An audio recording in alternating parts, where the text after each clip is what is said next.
Madame Aïcha Moubiala Toumba, mariée depuis 8 ans déjà avec Monsieur Trésor Bouche Toumba, avec qui ils ont 4 enfants.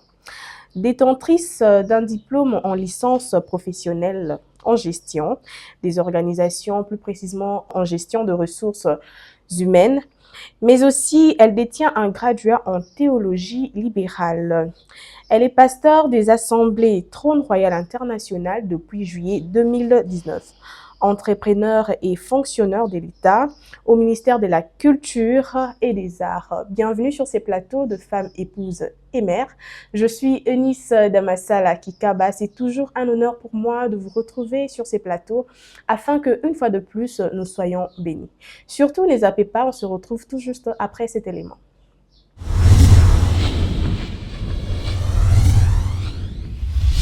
Bonjour, maman Aïcha. Bonjour, maman Eunice. Comment vous allez? Très bien, par la grâce de Dieu.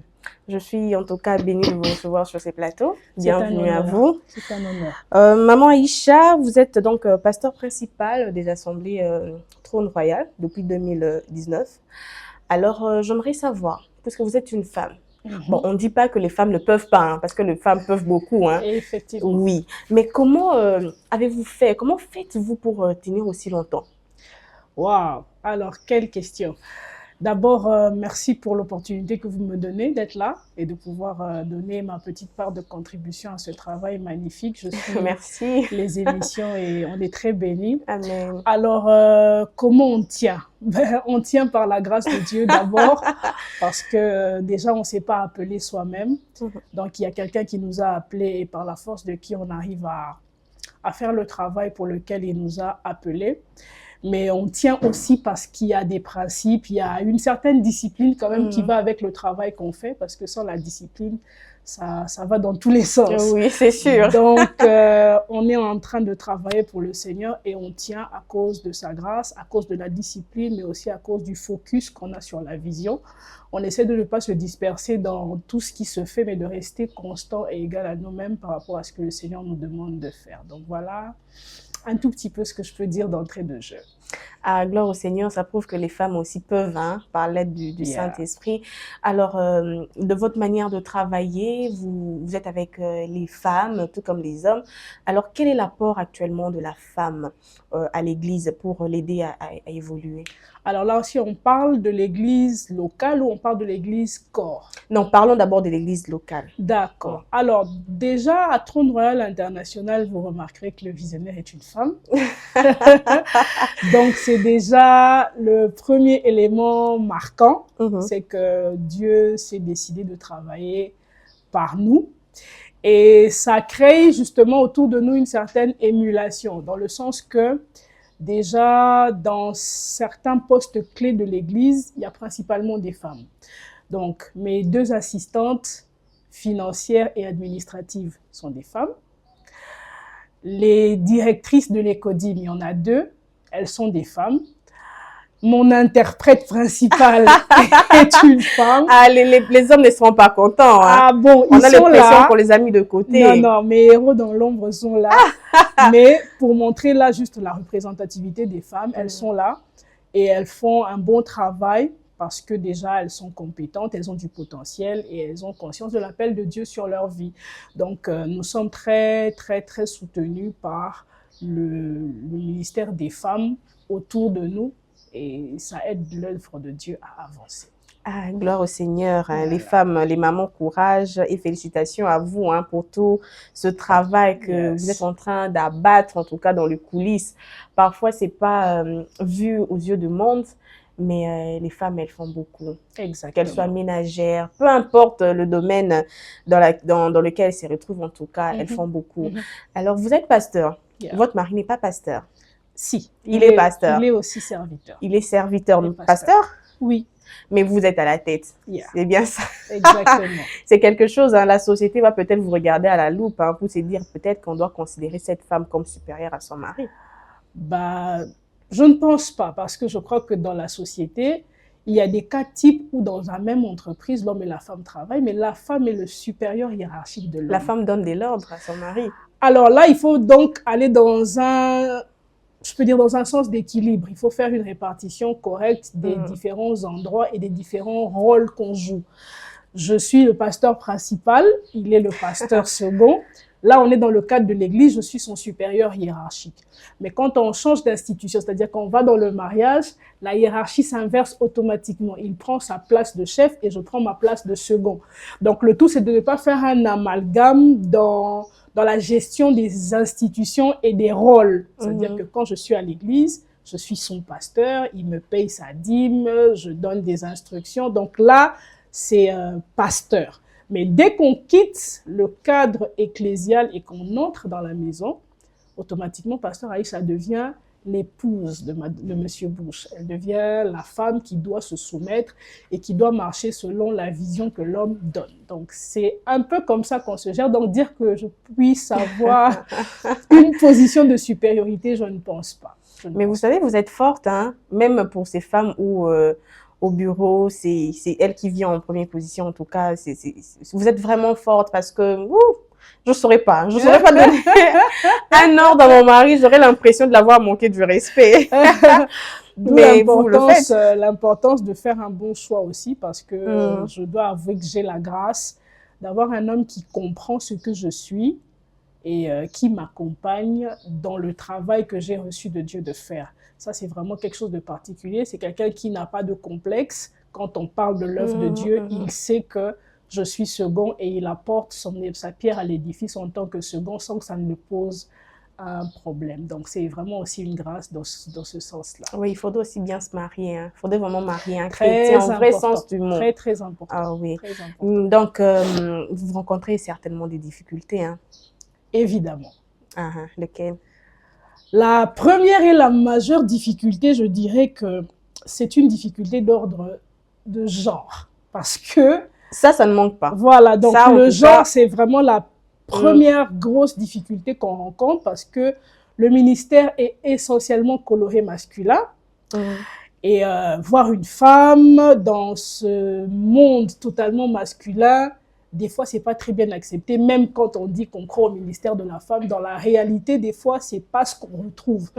Mais ma plus grande difficulté, c'est justement d'arriver à briser cette barrière-là. C'est-à-dire que des fois, même quand vous allez en évangélisation, vous voyez des gens qui sont sceptiques au fait que vous soyez une femme et que vous leur apportiez l'évangile. Et ça, c'est... une chose que nous rencontrons souvent. Mais une autre difficulté que je rencontre souvent aussi dans l'exercice du ministère, c'est l'âge. C'est-à-dire que on me trouve souvent beaucoup trop jeune pour être pasteur. Je suis souvent dans un milieu où il y a beaucoup de pasteurs assez adultes et je fais souvent la petite dernière en fait. Et donc, on dit, mais tout le monde qui tout ça. Mais Dieu fait grâce que dans l'exercice des choses, on comprenne que, ok, elle n'a peut-être pas l'âge requis, mais elle a la maturité pour. C'est là que le Seigneur nous aide un peu à sortir la tête de l'eau. Donc, ce sont les difficultés un peu qu'on rencontre sur le terrain du ministère. Et puis, bon, évidemment, gérer la maternité et le ministère avec des enfants à très bas âge, parce que mon dernier a 10 mois. Donc, c'est pas du tout donné. Voilà. Donc, mais on fait avec. Gloire à Dieu. Mais je pense que parfois, c'est par rapport aux histoires bibliques qu'aujourd'hui, nous pensons que la femme ne peut pas se tenir debout à l'église, ni diriger les personnes. Vous êtes d'avis? Non, parce que je pense que... Mais la Bible n'a pas trop mis en avant le ministère de la femme, à moins que je me trompe.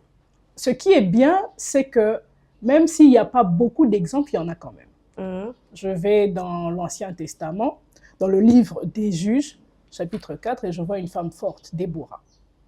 La Bible dit que les temps sont durs, le pays est en crise et en guerre, il y a des généraux, il y a des militaires, mais ils ont peur d'aller en guerre. Et c'est une femme qui décide de pousser les troupes à aller à la guerre. Et au-delà du fait qu'elle pousse tout le monde, c'est une femme spirituelle, elle est prophétesse, c'est une femme mariée, elle est épouse de Lapidote. Et voilà, donc avec ses multiples casquettes, elle fait quelque chose dans un milieu où les hommes décident de reculer. Donc il y a plusieurs exemples dans la Bible comme ça, où on montre des femmes qui, sans usurper la position d'un homme, parce que c'est vraiment ça le gros problème. Le problème n'est pas que la femme est incapable. Le problème, c'est que on est maintenant dans un système où il y a des doctrines bizarres comme la parité qui viennent occulter le rôle de l'homme et déformer le rôle de la femme. La femme n'a jamais été l'égale de l'homme sur le plan hiérarchique, je précise. Sur le plan des compétences et du potentiel, l'homme et la femme sont égaux. Mais lorsque on va dans l'institution qu'on appelle la famille, il y a forcément un classement. Je ne vous vois pas avec 2 têtes. Donc, ça veut dire qu'il n'y a qu'une seule tête dans une institution qu'on appelle la famille. Et cette tête, c'est l'homme. Donc, je pense que ça ne dérangerait pas normalement une femme qui a compris son rôle et sa position. Mais on peut influencer sans être la première. Ah oui, on peut influencer sans être la première. Mais vous savez, je pense que le Saint-Esprit est en train de me parler. Je crois que je dois aller encore lire cette histoire des Déborah parce que vous êtes la 2e personne qui me parle de ça sur ces plateaux. Oui. Donc là, je pense au moment que ça sonnait clang. Je dois aller voir d'abord qu'est-ce que je dois tirer comme leçon là-bas. Y a-t-il quelque chose qui est devenu difficile pour vous à faire depuis que vous avez toutes ces responsabilités? Maman, vous devez aller au travail, le ministère. Alors, la chose qui devient de plus en plus difficile et là où vraiment les Romains s'empoignent, c'est les invitations aux fêtes. Ah là là, ah là là. Là, je crois que il y a plusieurs pasteurs qui disent la même chose, surtout quand c'est samedi. C'est vraiment compliqué parce que le niveau de concentration et de consécration qui est des fois requis pour préparer les cultes, c'est compliqué. Nous sommes dans une culture où les gens aiment fêter jusqu'à X time. Oui, c'est ça. Alors, déjà que ça commence en retard, les fêtes. Merci. Donc, c'est une chose qui est devenue très difficile à faire depuis que je me suis engagée à servir le Seigneur de manière full, disons, comme pasteur principal. Ça, c'est vraiment un truc qui est devenu hyper compliqué à gérer. Mais bon, on essaye de quand même faire plaisir à X, Y, même si vraiment, au final, ça devient ouais, mais au Kenda qui n'a marié à terre, il y a quitté. Donc, on essaye de faire avec, mais c'est très, très difficile. Vous bénissez les mariages aussi? Pas encore. Pourquoi? Parce que jusque-là, on n'est pas encore venu nous solliciter pour le faire. Ah, je pensais que vous ne faites pas parce que vous êtes une femme. Mais non, pas du tout. Pas du tout. Donc, si je vous donne une invitation, vous allez venir? Certainement. Un samedi. Ah là, samedi, c'est pas évident. C'est pas du tout évident, maman Eunice. Ah bon. Bon, d'accord, même un jeudi alors. Ok, peut-être bien, s'il y a du temps dans le programme. Sinon, on vous comprend, vous avez de multiples occupations. Alors, je prie vraiment que les gens vous comprennent aussi parce que c'est pas facile. On fait de notre mieux, du mieux en tout cas que nous pouvons. Vous avez fait 8 ans de mariage. C'est pas 8 jours, c'est pas 8 mois. Ça. C'est beaucoup 8 ans. Ouais, beaucoup. Moi, comparé à vous, bon, je préfère mes termes quand même. 8 ans, c'est pas 8 jours. Comment vous avez fait pour tenir? Vous savez, actuellement, il y a beaucoup de gens qui divorcent. Un petit rien, ils divorcent. Ceci, ils divorcent. Quelques mois même, voire quelques mois, divorcent. Mais vous avez tenu 8 ans. Alors, comme j'aime bien le dire, le premier facteur qui nous fait tenir, c'est la grâce de Dieu. C'est pas qu'on soit une meilleure épouse que celles qui ont divorcé ou qu'on soit une meilleure femme que celles qui sont sur le point de lâcher, mais c'est juste que je suis particulièrement quelqu'un qui repose beaucoup sur la grâce parce que j'ai conscience de beaucoup de challenges et tout ça. Alors donc si on tient jusque-là, c'est la grâce de Dieu, mais il y a aussi une autre chose qui fait qu'on arrive à tenir, c'est que déjà à la base, je ne considère pas le mariage comme un contrat, mais comme une alliance. Alors je crois que ceux qui sont mariés ont des alliances. Oui, on ne sait pas définir le début de l'alliance et la fin de l'alliance. Donc, quand on s'engage déjà dans le mariage avec une pensée telle que le mariage est une alliance, alors malgré les pépins, les tempêtes, on se dit, ben, on a juré devant Dieu d'être là dans les beaux et dans les mauvais moments, alors on est là. On est obligé d'être résilient quand des fois les choses ne vont pas bien. Mais il y a aussi un autre aspect qui fait qu'on tienne jusque-là, c'est que personnellement, je n'ai pas la perception de mon mari d'abord comme un mari. Je vais m'expliquer. C'est-à-dire que mon mari, c'est mon ami d'abord. Donc, vraiment, ça, c'est mon pote des 400 coups. On rigole, entre guillemets, comme disent les kinotes, au tongaka. Donc, c'est vraiment mon ami. Et je crois que pour durer longtemps, il faut rester intentionnel dans sa construction de relations. C'est-à-dire que le mariage n'est pas un acquis. C'est pas au quotidien, tovandi. Non. C'est-à-dire que tous les jours, avec des faibles gestes, avec des grands gestes, il faut être intentionnel dans la relation qu'on construit avec l'autre. Parce que si on arrête de bâtir, ben, on reste dans le statu quo et puis les choses commencent à se dégrader. Donc, si on est là depuis 8 ans, c'est-à-dire que ça fait 8 ans où on essaie de rester amis. Il y a des jours ou des fois où on laisse les enfants et on va faire notre vadrouille à deux parce qu'on est d'abord amis, on est d'abord un couple. Ça, c'est l'une des choses qui fait qu'on arrive à tenir. On blague beaucoup ensemble, mais la partie que j'aime, c'est qu'on reste spirituel. Ça veut dire que mon mari et moi, on prie ensemble. On a le temps de chercher Dieu ensemble, pas d'abord seulement pour l'Église, mais des fois pour nous-mêmes, des fois pour nos enfants. Et je crois que la Bible parle d'une corde à 3 fils qui rompt difficilement. Donc, tant que Jésus reste la troisième personne dans le couple, je crois que ça peut tenir malgré les vents et les tempêtes qu'il y a dehors. Donc, et puis après, la dernière chose, c'est les concessions. Donc, vous pensez que d'abord, pour ces histoires des divorces, il faudrait d'abord être conscient du fait que c'est une alliance et non un contrat. Effectivement. Mais vous savez, il y a certaines situations, certaines personnes, quand ils vous racontent leur histoire, tu dis, ah, bon, Rose a raison de divorcer. Hein. Vous pensez aussi ainsi parfois? Bon, il y aura toujours une raison de justifier un acte. Ça, on ne peut pas se défiler devant ça. Mais le vrai problème, c'est la grande question, surtout quand on est chrétien, c'est qu'est-ce que Jésus ferait à ma place?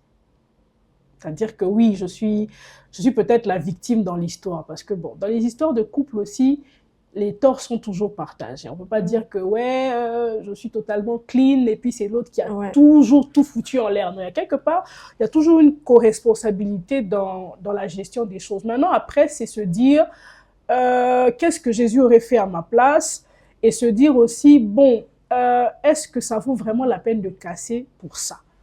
Mais ça me pousse toujours à revenir à quelque chose, c'est que quand on a choisi, est-ce qu'on avait pris en compte tous les paramètres qu'il y avait? Parce que j'ai eu un conseil que ma mère m'avait donné avant de me marier. Elle me disait, quand tu choisis un homme pour te marier, tu ne choisis pas qu'un homme pour toi, tu choisis un père pour tes enfants, tu choisis un compagnon de vie qui va être avec toi jusqu'à la fin. Donc rassure-toi que quand tu choisis, tu aies pesé les pour et les contre et que tu te dises, avec les contre ici, je peux vivre avec ça quand même longtemps. Mais il y a d'autres qui cachent le contre, là, dont vous parlez.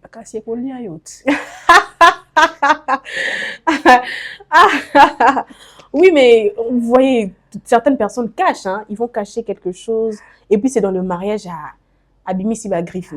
Justement, mais je pense qu'il y a toujours des signes qui ne trompent pas. Il y a toujours un déclencheur, il y a quelque chose dans le vécu qui peut vous renseigner qu'il y a quelque chose qui tique. Je crois que Dieu s'est arrangé pour que notre cœur arrive à sentir des fois qu'il y a un ça ne va pas, mais seulement, surtout pour les femmes, on fait souvent semblant de ne pas voir. L'amour en parce qu'on veut la bague au doigt, parce qu'on veut la fête. Ah ouais. Et très souvent, on fait semblant de ne pas voir ce qui est des fois évident. Mais je pense que une fois qu'on est dedans, il faut se battre, il faut assumer pour arranger les choses et essayer de continuer à vivre ensemble malgré tout. Voilà. Mais vous serez prête à accompagner quelqu'un dans le divorce? Ça, c'est une question assez sensible. Comme je le dis, tout dépend des circonstances dans lesquelles on se retrouve, des faits qui sont en présence. Mais je crois qu'en tant que pasteur, ma plus grande démarche serait d'aller vers le Seigneur pour ce couple-là et de trouver le meilleur de Dieu, plutôt que de vouloir aller rapidement dans la solution de facilité qu'est le divorce. Voilà. Vous avez dit que dans votre façon de tenir votre maison, votre couple, il y a des fois où vous laissez un peu les enfants. C'est entre vous, vous parlez, vous rigolez. En tout cas, vous êtes amis. Et ces petits gestes d'amour un peu au quotidien, c'est ce qui fait que la flamme de l'amour reste pour tenir aussi longtemps dans le mariage. Mais bon, c'est ma petite remarque. Je pense que beaucoup de personnes aussi seront d'avis avec moi. On a l'impression souvent que ce sont les femmes qui posent plus ces actes-là que les hommes. Pourtant, la Bible demande aux hommes d'aimer leurs femmes au point de donner même la vie. Moi, ces trucs-là, en tout cas, ça m'a toujours fait peur. Trop fort. Au point de donner sa vie, comme Christ l'a fait. Mais moi, je pense que ce sont plus les femmes, actuellement, ce que nous voyons, ce sont plus les femmes qui sont un peu dans des petits gestes. C'est vrai, non? Vous savez, Dieu est sage. Et chaque fois que Dieu s'adresse à l'homme ou à la femme, surtout en matière de mari, aimez vos femmes, femmes, soyez soumises, Dieu demande souvent à l'homme de lui donner ce qu'il a du mal à donner. Oui. Ça veut dire que quand Dieu dit à un homme « aime ta femme », c'est parce que Dieu sait que aimer pour un homme, c'est pas une tâche facile. La femme a été créée déjà maternelle. Elle a un côté naturel qui lui permet d'aimer très facilement. Mais l'homme, il a un côté beaucoup plus rationnel qui fait que son amour doit être réfléchi, calculé. Et on ajoute la pression du siècle présent, ça devient compliqué. Donc, je pense que quand Dieu dit à l'homme « Marie, aime ta femme », comme Christ a aimé l'Église, c'est parce que Dieu veut que l'homme apprenne à le faire. Parce que Dieu est conscient que l'homme a du mal à aimer vraiment et profondément. Maintenant, dire que ce sont les femmes qui montrent plus les gestes d'amour, bon, je ne veux pas entrer dans la polémique, parce qu'il y a des papas qui risquent de dire « Non, mais moi, je démontre à ma femme… » Bon, 1% la lecture, l'analyse, on ne sait pas sur base de quelles statistiques on les fait. Mais je pense que moi, j'aimerais pourtant plutôt aller dans le sens de… Il y a une phrase dans le verset que vous avez mentionné où on dit « Christ a aimé l'Église et s'est sacrifié pour elle ». Il y a une partie où on dit que Christ travaille à perfectionner l'Église. Moi, je pense beaucoup plus que c'est cette dimension qui manque à l'amour des hommes parce que je vois quand même dans cette ville de Kinshasa des hommes qui se battent pour leurs femmes, qui se battent pour leur famille. C'est une marque d'amour parce que il faudrait aussi être sensible pour dire que l'expression de l'amour diffère de l'homme et chez la femme. L'homme et la femme n'expriment pas leur amour de la même manière parce que c'est l'une des choses qui frustre les femmes et c'est quelque chose qui me frustrait au début du mariage. C'est-à-dire que je voulais un homme qui tout le temps là, « Mi chérie, je t'aime ». En fait, un homme qui met au point tout ce que vous pensez dans votre tête. Exactement, les hommes de nos Ça, je pense que c'est…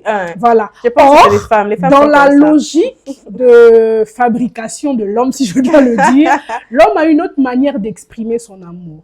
L'homme exprime son amour en créant la sécurité pour sa famille, en veillant à ce qu'il ne manque pas à manger. Et je pense que dire que les hommes aiment moins leurs femmes, c'est pas totalement vrai. Mais seulement… Vous savez, pasteur, c'est bien, mais les gestes là aussi, c'est seulement différent. C'est très important aussi. Ça, on peut pas le nier.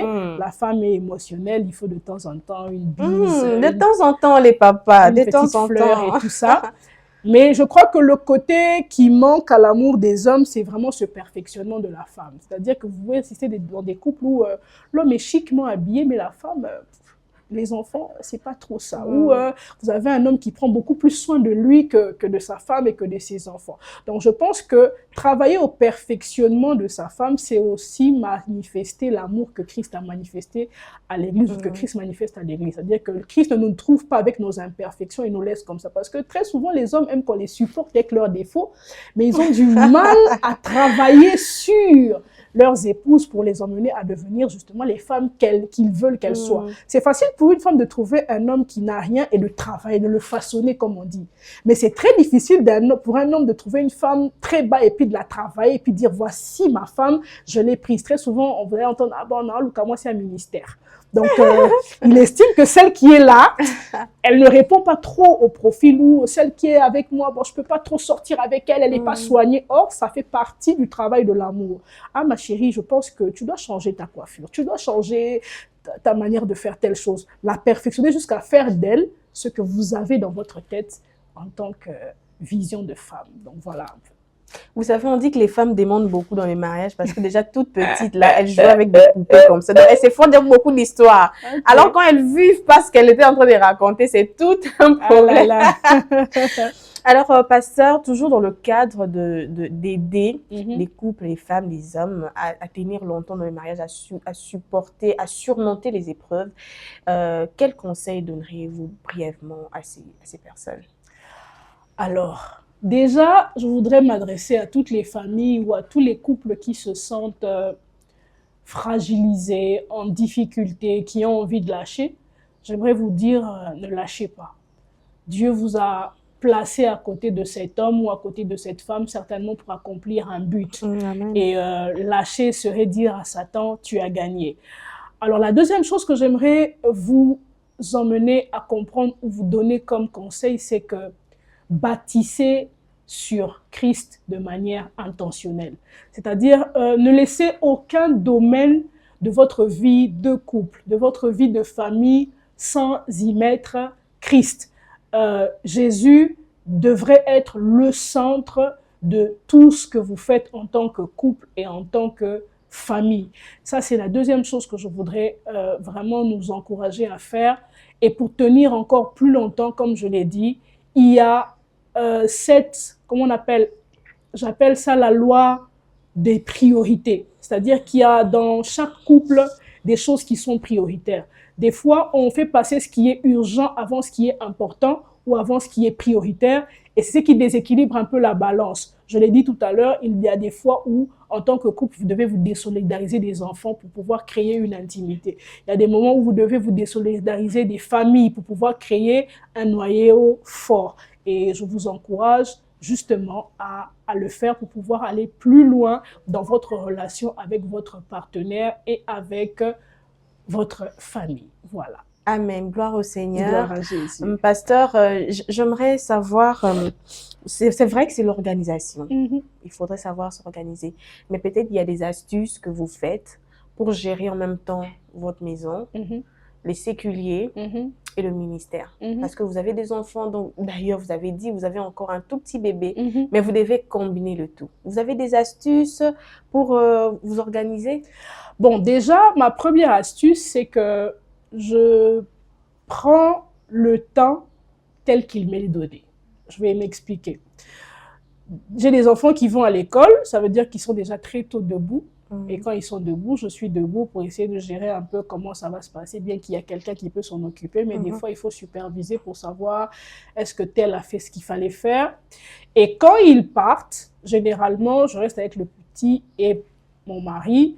Donc, j'essaie de vivre l'instant présent tel qu'il m'est donné. Voilà, c'est-à-dire que si j'ai du temps, par exemple, là, j'ai 1 heure où je suis avec mon mari, je capitalise l'heure avec laquelle je suis avec lui. Je me dis, puisqu'il est là, ben, on prend le temps de parler, on prend le temps de causer, on prend le temps de prier. Et quand il s'en va, ben, là, je peux maintenant m'occuper des choses que je dois faire dans ma journée. Très souvent, c'est une question que mes fils et mes filles spirituelles me posent. Mais maman, comment tu fais pour prier? Parce que tu es tellement débordée, mais comment tu fais pour prier? Alors moi, j'ai développé une technique, c'est que même quand j'ai mon petit avec moi, j'ai ma Bible dans mon téléphone, pendant qu'il grimpe sur moi, je suis là avec ma Bible, je la médite. Ou bien je peux être là en train de faire autre chose, mais je suis en train de prier en esprit. Ça, c'est des astuces. C'est-à-dire que si je dois attendre un moment où je vais être enfermée, concentrée pour le faire, je ne le ferai peut-être pas. Alors, je capitalise chaque moment dans l'instant présent. Et quand j'ai des sessions où je suis vide, alors là, maintenant, je maximise. Par exemple, quand les enfants dorment, quand mon mari est allé se coucher, parce que lui se couche souvent un peu plus tôt que moi, ça fait que ça me donne du temps maintenant pour pouvoir m'occuper des choses qui concernent surtout le ministère ou le travail. Si j'ai des rapports à rédiger, des choses à faire, je profite du temps où tout le monde est endormi. C'est vrai que c'est un sacrifice supplémentaire, mais il n'y a pas le choix. Il faut le faire comme ça. Il faut le faire comme ça et surtout, il faut avoir des astuces, en tout cas, pour tenir. Sinon, c'est pas facile. Pas du tout facile, pas du tout facile, surtout que j'ai des enfants très prenants, dans le sens que ils sont très éveillés, très vifs et ils sont très, très attachés. C'est-à-dire que dès qu'ils sont là, c'est vraiment maman, maman, maman, maman, maman. Alors, si vous n'arrivez pas à avoir des astuces, des fois, l'astuce, c'est j'ai 30 minutes avec eux, on joue aux jeux vidéo. Donc, le fait qu'ils m'aient vu jouer avec eux aux jeux vidéo, ça les a apaisés. Et puis, pouf, je m'éclipse. Être maman, c'est pas du tout facile. Voilà. Donc, c'est un peu ça. Ah, d'accord. Mais vous avez vos enfants ont des téléphones? Non. Non. Non. Donc, vous jugez bon qu'un enfant puisse avoir un téléphone à quel âge? Je pense que déjà, une partie de la réponse est dans la question. Si on considère que ce sont des enfants, ça veut dire qu'ils n'ont pas encore atteint la maturité qu'il faut pour gérer toutes les influences qui sont liées à un téléphone. Donc, pour moi, on va attendre l'âge de la majorité, 18 ans. 18 ans, vous êtes sûr? 18 ans, si on fait preuve de plus de maturité un peu plus tôt, 16, 17, on verra bien. Ouais, bon, en même temps, c'est aussi quelque chose d'utile, hein. On va à l'école, on a des amis, on aimerait faire une recherche. Peut-être qu'on va pas aller jusqu'à la bibliothèque, mais une recherche rapide au téléphone, ça peut Bon, je aider. crois aussi que on n'est pas obligé de tous couler les enfants dans le même moule. Ça veut dire que l'éducation répond aussi à certains standards par rapport au type de famille qu'on est. Ils ont la chance et entre guillemets la malchance d'être les enfants des pasteurs. Ah oui, ça veut vrai, dire hein, que dans l'éducation qu'on va leur donner, il y aura forcément une certaine rigueur, il y aura forcément une certaine différence avec ce qui se fait à l'extérieur. Déjà très petits tels qu'ils sont, je prends le temps de leur expliquer qu'ils ne sont pas comme tout le monde, qu'ils ne peuvent pas faire ce que tout le monde fait. Pas parce que papa et maman ne veulent pas, mais parce qu'il y a des contraintes qui sont liées à ça. Et je crois qu'en discutant avec les enfants, à un moment, ils intègrent ce style de vie. Hier, j'ai publié sur mon statut WhatsApp, il y a ma deuxième fille qui me pose la question, elle me dit, mais maman, on va aller au ciel à quel âge? Ça veut dire que déjà les questions ciel, enfer, ce sont des questions qui sont déjà intégrées à 4 ans. Mais puisque dans le dialogue qu'on a, c'est des termes qui reviennent souvent, elle intègre qu'il y aura forcément un jour où il faut qu'on aille au ciel. Et qu'il y aura des gens qui auront en enfer. De la même manière, on fait comprendre aux enfants que ce n'est pas l'heure d'avoir un téléphone. Tu n'es pas obligé. On peut avoir un téléphone à la maison. Ils ont des tablettes pour les jeux éducatifs, mais ils n'ont pas de téléphone. Et les tablettes, c'est géré pendant la période des vacances. Quand c'est les vacances, on donne les tablettes, on peut jouer, on peut faire ceci, mais quand c'est l'école, on prend toutes les tablettes, on remet à maman, et les jeux vidéo, c'est que pour le week-end. Donc, il y a quand même un travail de discipline à faire aussi, parce que si on va aller avec les enfants comme ça, le siècle présent est pourri. Le siècle présent est pourri. C'est un danger, voilà. Je suis certains documentaires dans certains pays, certaines religions, vous allez voir que la religion est très stricte. Et les enfants qui appartiennent à cette religion, ben, ils s'y font. Bien que c'est vrai que ça développe certaines hypocrisies, des fois, mais c'est juste une manière de pouvoir montrer qu'on n'est pas tous obligés d'avoir le même style de vie et de fonctionnement. Donc, voilà. Vous savez, quelqu'un, certainement, à la maison, s'est posé la question pour se dire, ah, est-ce que vraiment il y a un âge pour aller au ciel? On peut en parler ou prochainement? Non, on peut en parler. Ah oui, répondez alors. Non. C'est sûr que vous avez donné une réponse à votre enfant. Certainement. Je lui ai dit, on ira au ciel le jour où Jésus viendra nous chercher. Amen. Donc, l'âge auquel Jésus te trouve quand il vient nous chercher, là, c'est l'âge auquel tu vas au ciel. Maintenant, reste à savoir, est-ce que tu l'as reçu comme Seigneur et Sauveur? Ça, c'est la condition sine qua non pour aller au ciel. C'est même pas une question d'âge. Donc, que tu aies 100 ans, 20 ans, 10 ans, à l'heure où il revient, s'il n'est pas dans ton cœur, ben, le ciel est fermé pour toi et welcome in hell. Gloire au Seigneur, gloire au Seigneur. Vous avez un fils? J'ai 2 fils. Donc j'ai 2 filles et 2 garçons. Ils vont vous ramener des belles filles. Certainement, si Jésus tarde à venir. Ah oui, hein? Vous êtes prête pour cela? Why not? Oui, je me prépare. Tu n'auras pas l'impression qu'ils ont pris tes garçons? Bon, c'est toujours un petit pincement au cœur parce que, bon, d'après le complexe d'Oedipe, les papas sont liés à leurs filles et puis les mamans sont liées à leurs garçons. Mais je crois qu'on en parle souvent avec mon mari, il faut déjà se préparer. C'est l'un des problèmes des parents africains, c'est-à-dire qu'on ne se prépare pas au fait que les enfants grandissent, qu'à un moment, ils vont prendre leurs propres décisions, qu'à un moment, ils vont décider d'emprunter leur chemin. Une fois, mon mari me dit, et si un de nos fils décide d'aller prier dans une autre église, alors que tu es pasteur, tu fais quoi? Je dis, bah, écoute, c'est une question de foi. Je ne vois pas pourquoi je vais lui imposer d'être forcément dans mon église parce que je suis pasteur. Parce que là, ce n'est pas une affaire de maman et enfant, c'est une question de foi. Donc, il me ramène des belles filles. Tout ce que j'aurai à faire, c'est juste le checking. Savoir est-ce que... Le checking, voilà. C'est là que je voulais qu'on arrive. Bon, dans votre checking, là, la belle fille ne s'est pas préparée. Hey. On refuse le mariage ou on accepte quand même? Moi, vous êtes habitué à faire des bons plats délicieux, là, votre fils, il se régale. Et la belle fille vient là, bon. Elle ne sait pas s'y prendre. Déjà, j'aime une chose, c'est que ma mère m'a appris à ne pas... En fait, déjà, ma mère considère mon mari comme son premier fils. Je suis aînée, mais le jour où je me suis mariée, ma mère me dit « tu n'es plus mon aînée ». Donc, ça veut dire que, déjà dans ma perception, ma belle-fille ne sera pas ma belle-fille, mais ma fille. Donc, au même titre que je le ferai pour mes 2 filles, elle ne s'est pas préparée, je vais lui dire, écoute, ma petite, écoute, ça se gère pas comme ça, fais ça, fais ça, fais ça. Je vois pas pourquoi j'interdirais mon fils d'aller vers cette femme parce qu'il l'aime, simplement parce qu'elle ne s'est pas préparée. S'il y a d'autres facteurs, neti, azanchor, neti, azempoli, il y a des trucs quand même flagrants comme ça, avec lesquels on ne peut pas vivre. Là, je vais dire à mon fils, non, mais écoute, essaie de regarder tel paramètre et vois si tu peux vivre avec. Mais préparer, c'est des choses qu'on peut apprendre. Bon, je vous pose une question. Ève préparait quoi quand il était dans le jardin?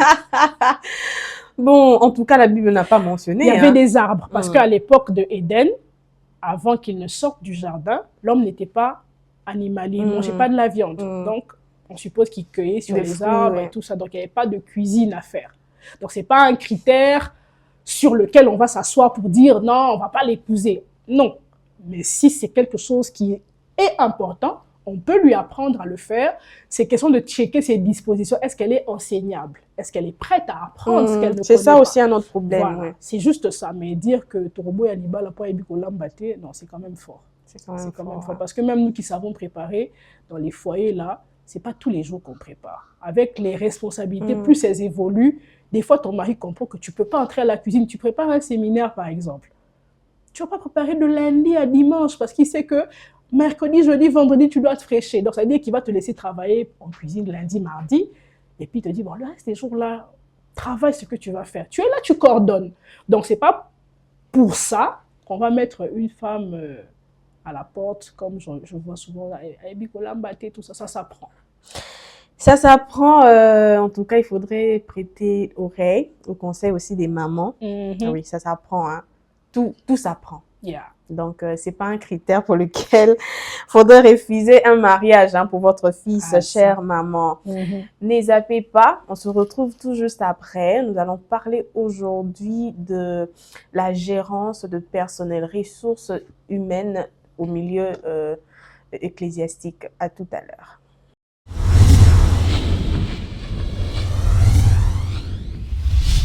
Faites-nous part de votre don volontaire en accédant sur notre site web ou application mobile. Cliquez sur le bouton Donner. Choisissez votre mode de paiement par Mobile Money ou Mastercard. Si vous optez pour le Mobile Money, inscrivez le montant de votre don, choisissez votre compte Mobile Money et insérez votre numéro de téléphone, puis validez votre paiement. Vous recevrez une notification confirmant votre paiement.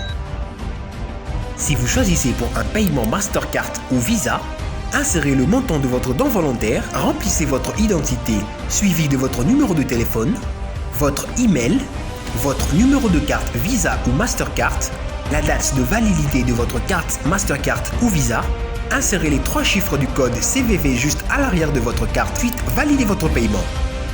Vous avez aussi la possibilité de faire un virement bancaire via le numéro du compte. Pour ceux de la République démocratique du Congo, utilisez que la partie assurée. Vous avez encore la possibilité de faire une transaction via MoneyGram, Ria Money, Western Union au nom mentionné ci-dessous.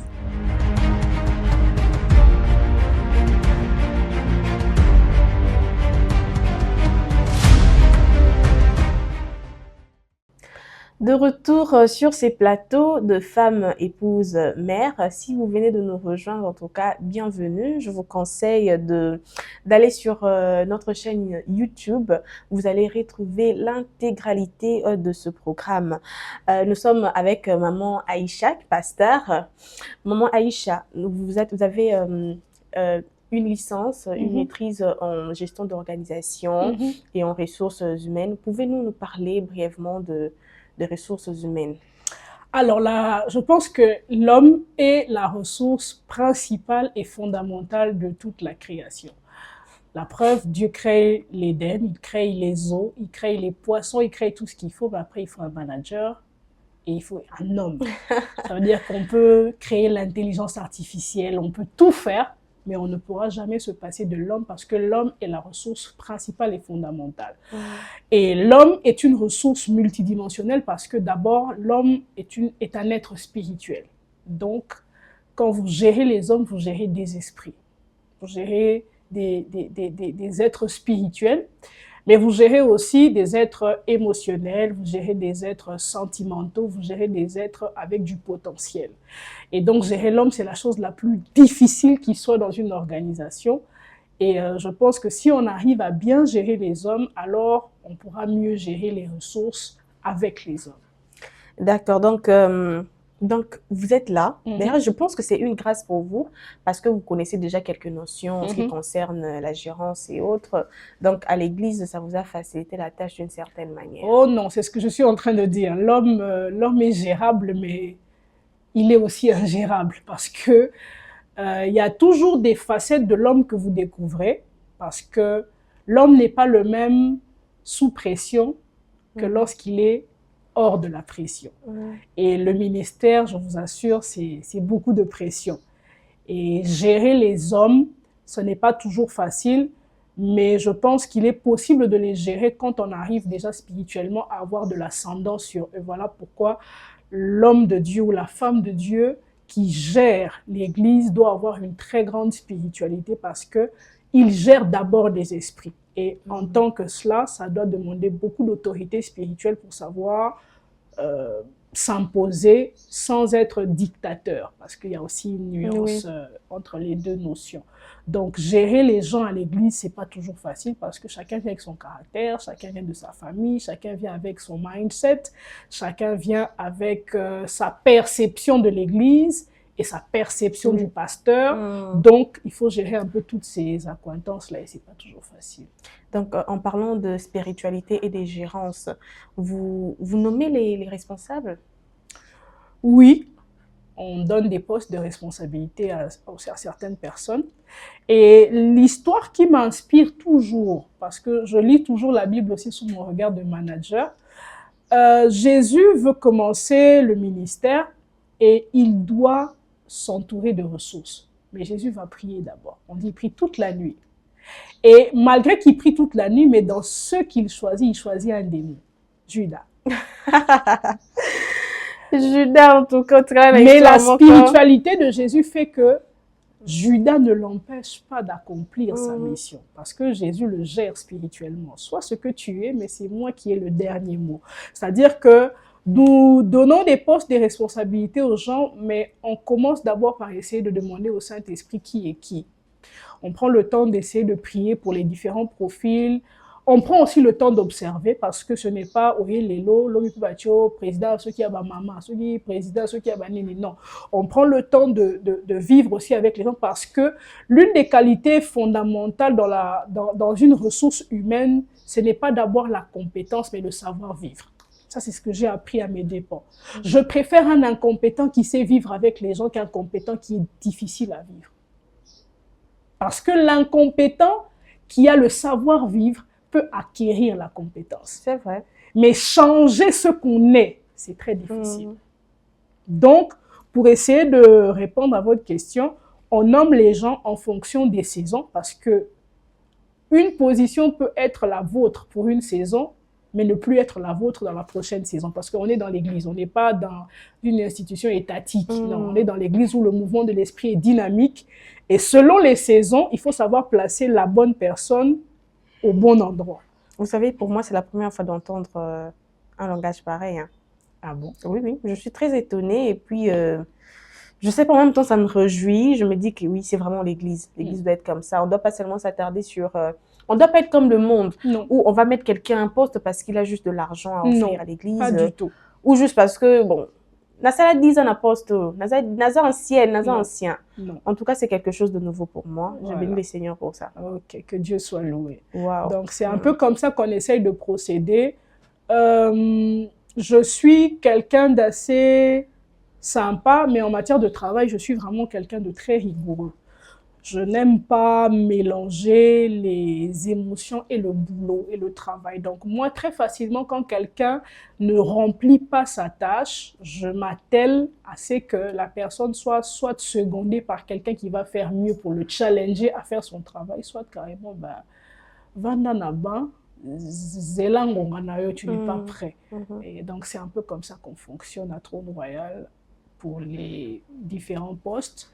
Mais jusque-là aussi, il n'y a pas trop de postes. On a juste 2-3 postes clés sur lesquels on travaille, et puis le reste viendra au fur et à mesure. Voilà. Je pense qu'il doit y avoir un métanoïa dans la tête de gens parce que à l'église, on a l'impression, bon, où est la église? On va gérer ça comme on veut. C'est pas une entreprise, c'est pas, je sais pas, c'est pas métanoïa. C'est pas métanoïa où il y a un directeur, non, n'est plus pour gérer. Non, ici, moi, je reste là, je suis là, et puis voilà. Parce que peut-être je prie beaucoup, je peux faire 9 heures, 8 heures de parler en langue, alors vous me laissez au poste du responsable de l'intercession. Mais en tout cas, c'est bien. Moi, j'aime ça, en tout cas. J'aime vraiment ça. Mais y aurait-il un conseil à donner aux églises par rapport à la gérance? D'ailleurs, vous l'avez évoqué, vous changez les personnes selon les saisons. Ça peut être aussi, je me dis qu'une personne en ce moment-là, il est plus disponible et après Dieu lui fait grâce, il devient peut-être ministre. Un ministre, on ne l'aura peut-être pas tout le temps à l'église. Il doit aller là-bas aussi, c'est pour la gloire de Dieu. Il pourra aussi changer les départements pour essayer aussi de servir Dieu à l'église. Alors, quel conseil donneriez-vous à l'église Alors, s'il faut aller dans une forme de conseil aux églises, je pense que l'église est à la fois spirituelle et physique. Oui, c'est une organisation. Alors, s'il faut gérer le personnel dans la dimension spirituelle, je l'ai dit, il faut recourir à la prière, il faut recourir à la consultation du Saint-Esprit pour qu'il puisse nous aider à savoir qui est qui. Donc, pour ceux qui gèrent des églises ou qui sont dans le milieu des églises, le personnel se gère d'abord spirituellement parce que nous ne sommes pas dans une entreprise familiale où on se dit je prends mon frère, je prends ma mère, je prends mon père, je mets à tel endroit. Non, c'est d'abord une affaire de spiritualité. Il faut savoir, est-ce que la personne qu'on place à cet endroit, est-ce que c'est une personne compétente selon Dieu? Il y a David qui est dans la brousse, il y a Saül qui est déjà roi, mais dans le positionnement de Dieu, Saül n'est plus là. Dans le positionnement de Dieu, David est le prochain dans la saison qui vient à occuper la place. Et il faut avoir cette sensibilité de savoir quand est-ce qu'il faut shifter les gens par rapport à comment Dieu change les choses. Maintenant, dans la dimension naturelle des choses, je pense que on est dans le principe, il y a un principe en management qu'on évoque comme le principe du bâton et de la carotte. Ça veut dire qu'il faut gérer les gens en étant capable des fois de leur donner la carotte, c'est-à-dire de les encourager parce que beaucoup de leaders sont beaucoup dans « bon, ça laquelle le robot était, ça n'a pas été fait, ça n'a pas été bien fait ». On est très enclin à marteler sur ce qui ne se fait pas plutôt que d'encourager aussi ce qui se fait. Donc, il y a le bâton où il faut reprendre, il faut arriver à donner à chacun de la discipline, mais il y a le côté carotte, c'est-à-dire être capable d'encourager, être un leader qui encourage. Mais le dernier conseil que je veux donner, c'est que en réalité, les hommes se gèrent par leadership d'influence. C'est-à-dire que les hommes font beaucoup plus ce qu'ils voient leur leader faire. Exactement. Si vous êtes un leader qui ne priez pas, ne demandez pas aux gens de prier. Vous n'êtes pas un leader qui prêchez la parole ou qui méditait la parole, ne demandez pas à ceux qui vous suivent ou à ceux que vous gérez de le faire. Donc, ça veut dire que nous devons beaucoup plus travailler, nous, pasteurs, à notre leadership, afin que nous soyons nous-mêmes des modèles pour permettre à ceux que nous gérons de facilement nous copier. Ça nous facilite la tâche que d'être tout le temps en train de dire « vous n'avez pas fait », mais au final, ça m'est arrivé au début du ministère. Je demandais souvent aux gens « mais descendez, vous ne descendez pas souvent sur le terrain pour l'évangélisation ». Et puis une nuit, Dieu me dit « mais toi, tu descends pas pourquoi ?» Dieu Toi, tu descends pas pourquoi? Et c'est là que j'ai compris que Dieu voulait que je fasse d'abord les choses que je demande aux gens de faire. Donc, je descends avec eux sur le terrain et c'est beaucoup plus facile aujourd'hui. Des fois, quand toi, tu n'es pas là, ils savent que pasteur a Kitarana Bisso. Donc, si le pasteur ne descend pas, c'est qu'il y a vraiment un empêchement et ils le font des fois maintenant sans que vous n'ayez à les pousser. Donc, c'est un peu ce que je peux donner en termes de conseils par rapport à la gestion des hommes dans l'Église. Et comprenez que nul homme n'est parfait, même pas l'homme de Dieu.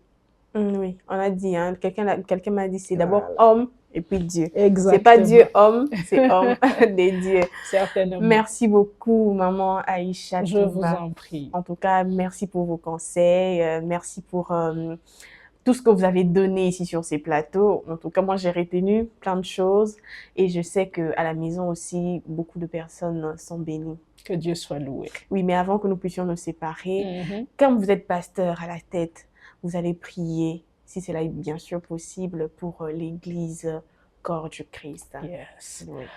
Ok, nous allons nous incliner en prière. Père, nous te disons merci pour ce qu'a été ce moment, cet échange. Et nous venons déposer devant le trône de ta grâce une pétition pour ton Église.